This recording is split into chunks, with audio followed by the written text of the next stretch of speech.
Hi, I'm your host, Dave Kemp, and this is Future Ear Radio.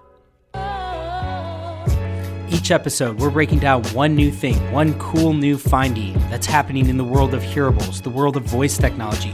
How are these worlds starting to intersect? How are these worlds starting to collide? What cool things are going to come from this intersection of technology? Without further ado, let's get on with the show.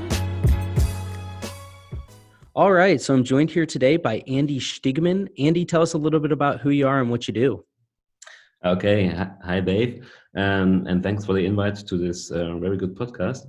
I'm a product owner from Germany, and I work at Chrono24. We make eBay for luxury watches, and you stumbled over my article because on the side, just as a hobby, I think a lot about product strategy, business strategies, and how it could be improved. And I think Spotify has some little tweaks it can improve.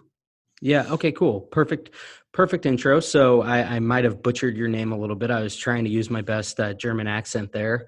But I think it's for the audience, I think this is a really cool testament of like what I'm trying to do with this podcast, which is I don't care where people live. It's like the beauty of this is that I can have a conversation with somebody in Germany right now.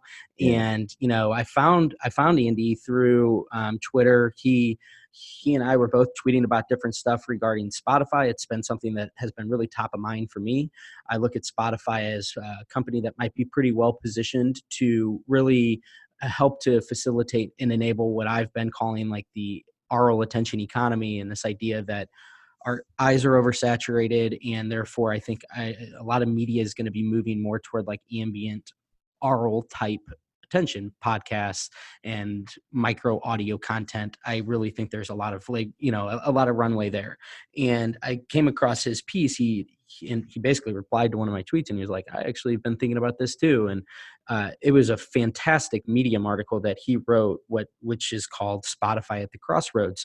And so I was like, I got to have you on, and we got to have a conversation about this. So that's how we came together here. And so, Andy, why don't we talk a little bit about this? Give me a little bit of a background on like the idea of Spotify at the Crossroads, and we'll just sort of get into it from there around like, maybe some of the reasons why Spotify is not so well positioned, but then some of the things that Spotify could potentially do to better position themselves, in light of some of the column obstacles or threats that they have facing them right now. Yeah, exactly. So I'm thinking a lot about Spotify. I'm using the service myself, and generally, I think they're on the right track in searching a theme beyond music streaming, something that could bring them revenue that scales better than the music revenue that is paying per song. Mm-hmm. And when costs scale the same way that your user scale, that's not the business you want to be in. Mm-hmm. So I gave it a little thought, and I think you should look beyond the latest quarterly earnings, which were very good. But you don't know what the alternate reality is, where they could make some small tweaks to even make the offering even better. So podcasting is some place where we're still in the Wild West. You could do anything you like. Mm-hmm. And I think we both agree that in the long run, some company will own in quotation marks this market. So to get the dividends of this huge ecosystem that is being built. And for Spotify itself, I started the article with some advice from Professor Scott Galloway, who says Spotify should go into hardware to be a vertical offering, to bundle hardware and software. And I think that's not the completely right direction. Just because if you look at the hardware market and you look what voice does, there's already Amazon in it and there's already Google in it. And they both have a pretty good reason to sell their little hockey pucks, I call them, the little voice assistants at very cheap prices. So Amazon wants to have something to be in every home. They don't have Android, they don't have iOS. They need to have something Mm-hmm. to have a stronghold with you personally. And Google, on the other hand, is pretty happy if it gets the data to improve their speech algorithms. Mm-hmm. So I don't think you can compete with that, taking this all together. Yep. I come to three main things that bother me with Spotify.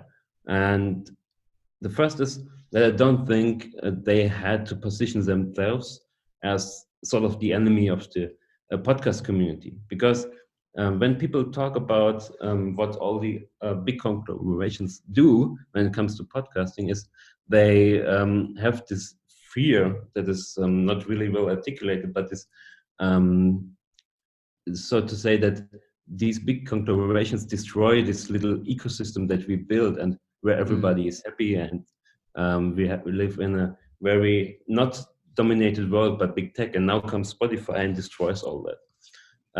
That's the first point. And the second is, um, what does Spotify actually want in podcasting?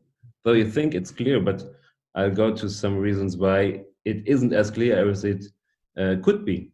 And the third is looking at the customer. So Spotify has a pretty supplier-driven view on things. I think this is originating from music, where the market is really supply-oriented. But Mm-hmm. podcasting is very different, and that's why I lay out what could be done to cater the consumer part of things. Yeah, no, I love that. And we covered a lot of ground there. So just to recap a couple of those points that you made, Spotify's music streaming business has terrible gross profit margins. That's a Yeah, big reason why they're really pivoting hard into more profitable areas such as podcasting, because you don't have to pay a lot of the royalties to the labels. And, so inherently their initial business, I think, was more built to scale. And now that they're increasingly growing their scale, there's a lot of different ways in which they might be able to profit off of their user base. But that brings us to what you had mentioned around the whole vertical integration. Like, does hardware make sense for them to do? And I know that you laid out, like, in one portion of this piece, is this idea of like exclusivity. And in a podcast interview that Daniel Ek did, I know he talked a lot about this idea of, I can't. Music's inherently a lot different than, say, like film, because in terms of music, you want your music as an artist played as widely as possible. And so, whereas I think, if Spotify's aim is we're only going to eventually limit it to our own vertical products, and that might not be the case, but, and obviously if they were to have their own hardware, they might be able to do some pretty interesting things because they own the hardware and the way in which they can integrate their services. So I think that's an argument for this, but I kind of think that their bigger aspirations is, how do we take our service and make that something that people feel is indispensable? And I think that regardless of if you've seen some of the different trends that VoiceBot, for example, has published around the use cases of smart speakers. One of the biggest use cases for smart speakers today is streaming music. And you can obviously stream Spotify through a lot of these different devices. So I think that, given your point, you have these behemoths that have all this, prowess, whether it be Apple or Amazon or Google, they're going to be really hard to compete with from a hardware standpoint. I think so long as Spotify can ensure that their service is available through those different devices, it sort of falls in line with what Daniel Ek was saying, which is allow for our artists, and I think this will then apply to podcast hosts, the broadest reach possible. And therefore, where do they differentiate? And so this is what I wanted to kind of get into, because you did lay out some really interesting points. Like you said, are they really turning off the podcast community because they're coming in here and they're more or less throwing their weight around?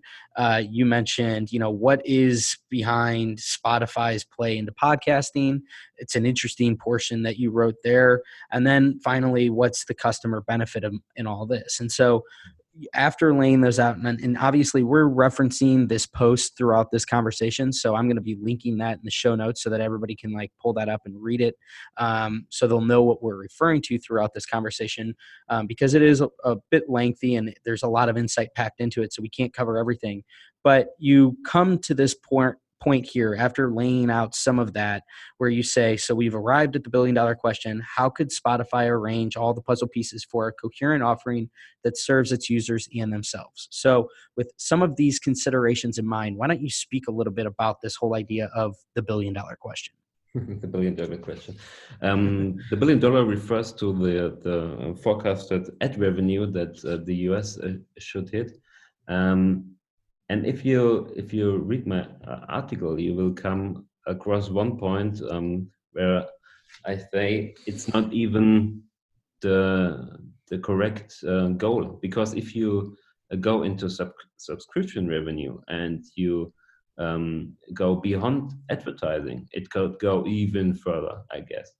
So what I did was to go through the history, what I used and how I use podcasting. And the thing that struck me that Spotify has a pretty good offering in podcasting, but I myself, as a Podcast Pro user, I'm really not appalled by this. I don't know how you think about it, but I have like 150 subscriptions and I don't hear them all. I go pretty selectively with some of them.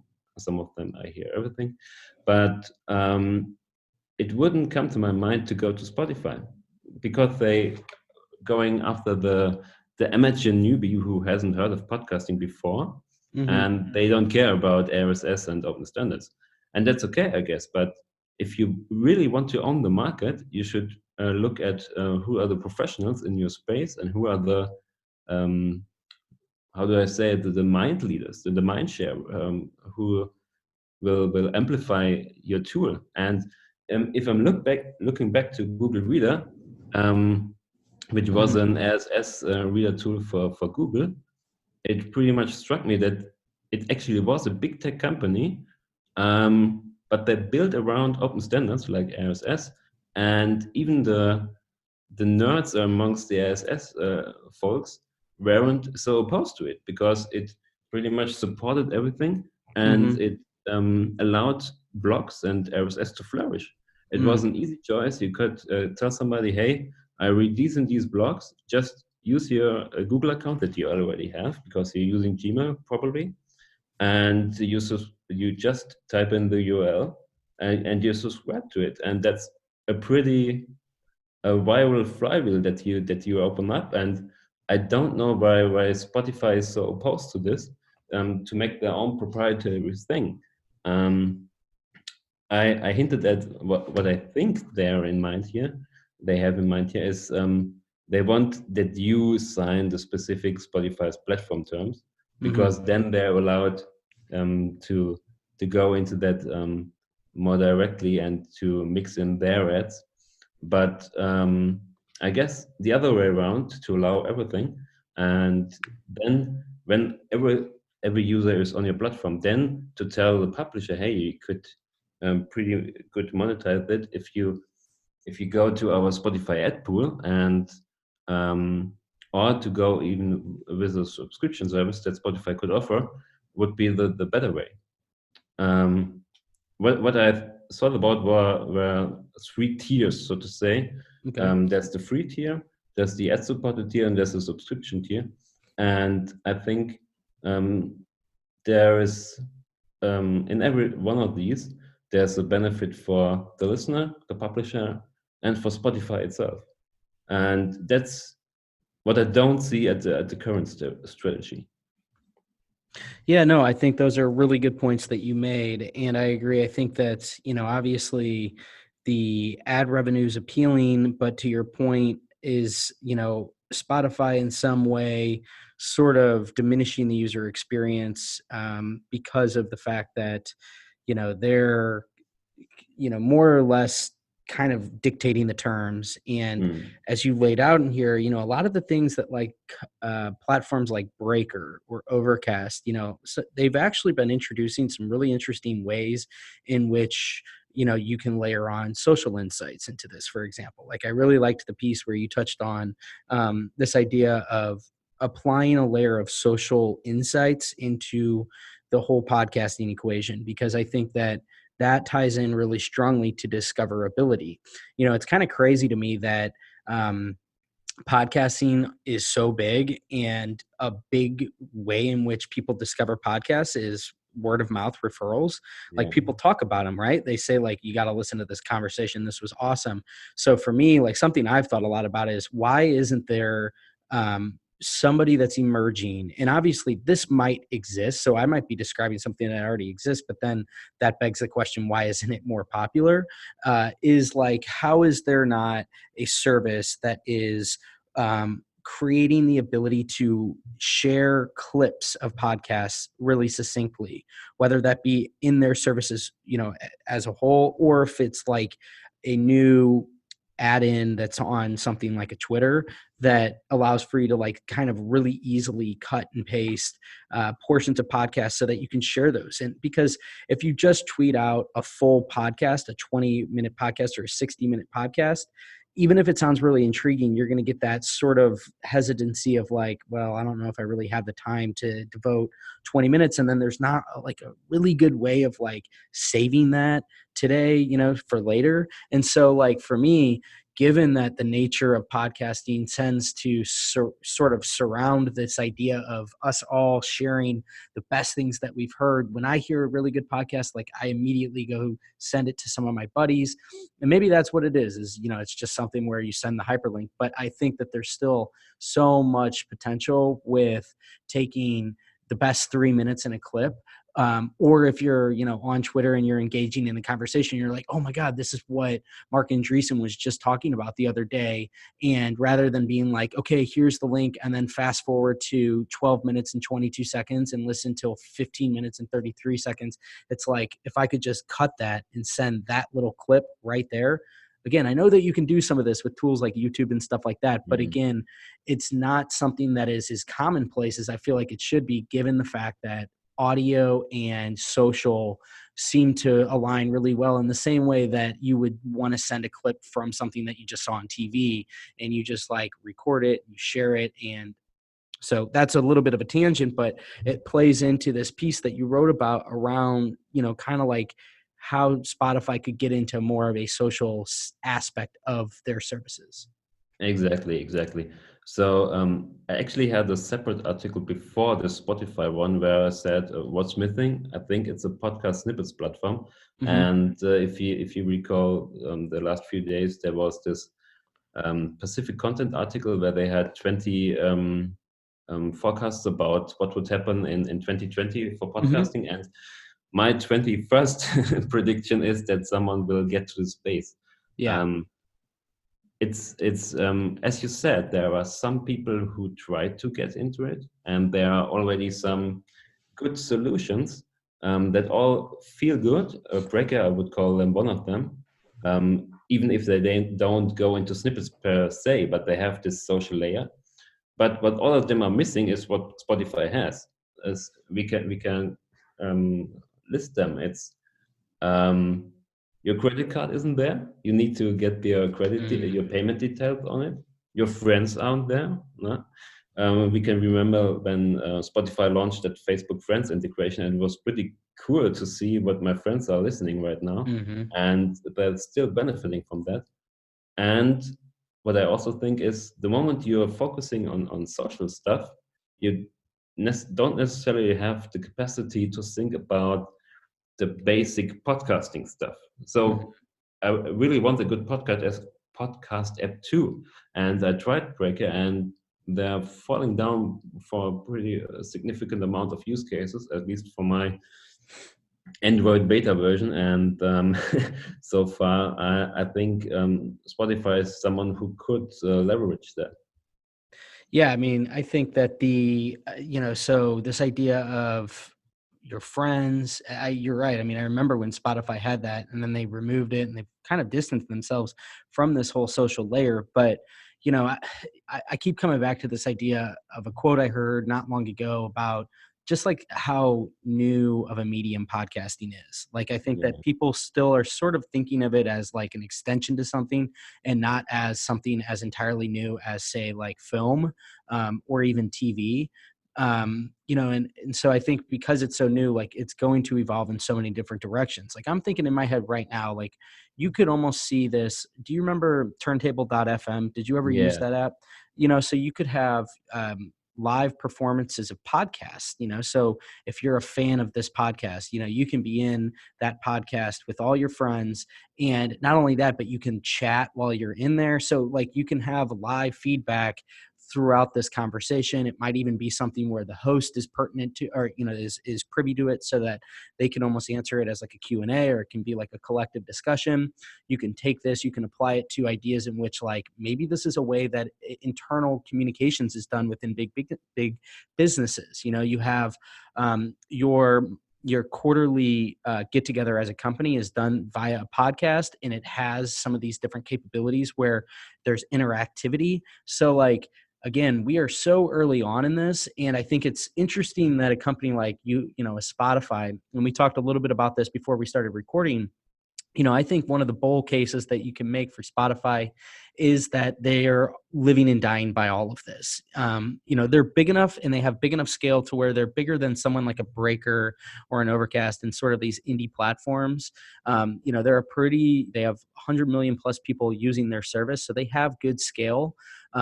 But whereas with like an Amazon and Amazon Music, or Apple and Apple Music, Google and Google Music, you know, all of these things are sort of afterthoughts, I think, in the companies. Mm. Even though with Apple, like they're touting themselves to be a real service oriented company, there's not a lot of evidence that suggests that they're paying all that much attention to their podcasting app and their Apple Music tool. And so I think like the fact that you have a company like Spotify that has so much at stake here, leading the charge here, I think that it's interesting to think about how they can drive a lot of the evolution around not just podcasting, but like audio content in general, because I think that they have so much to lose here if they don't get this right, knowing that everybody, you know, the investor community is looking at their earnings reports, and they're like, the first thing that jumps out at you is how bad their margins are. But then you can start to see it improving through these new forms like podcasting initially, but I think it's going to continue to evolve. So that's the way that I'm looking at them, is like, I think that they're a proxy into how this is all starting to really evolve. Mm-hmm. Yeah, I think we're seeing the same thing as with Netflix. Netflix is also focused on one Mm-hmm. thing, and they're doing it pretty great. They're running like a well-oiled machine, when others like Disney or HBO, respectively AT&T, have to think about the turnaround. What they when do they shift stuff and resources from the old area to the new one? And Spotify and Netflix are pretty free of that. That's pretty good.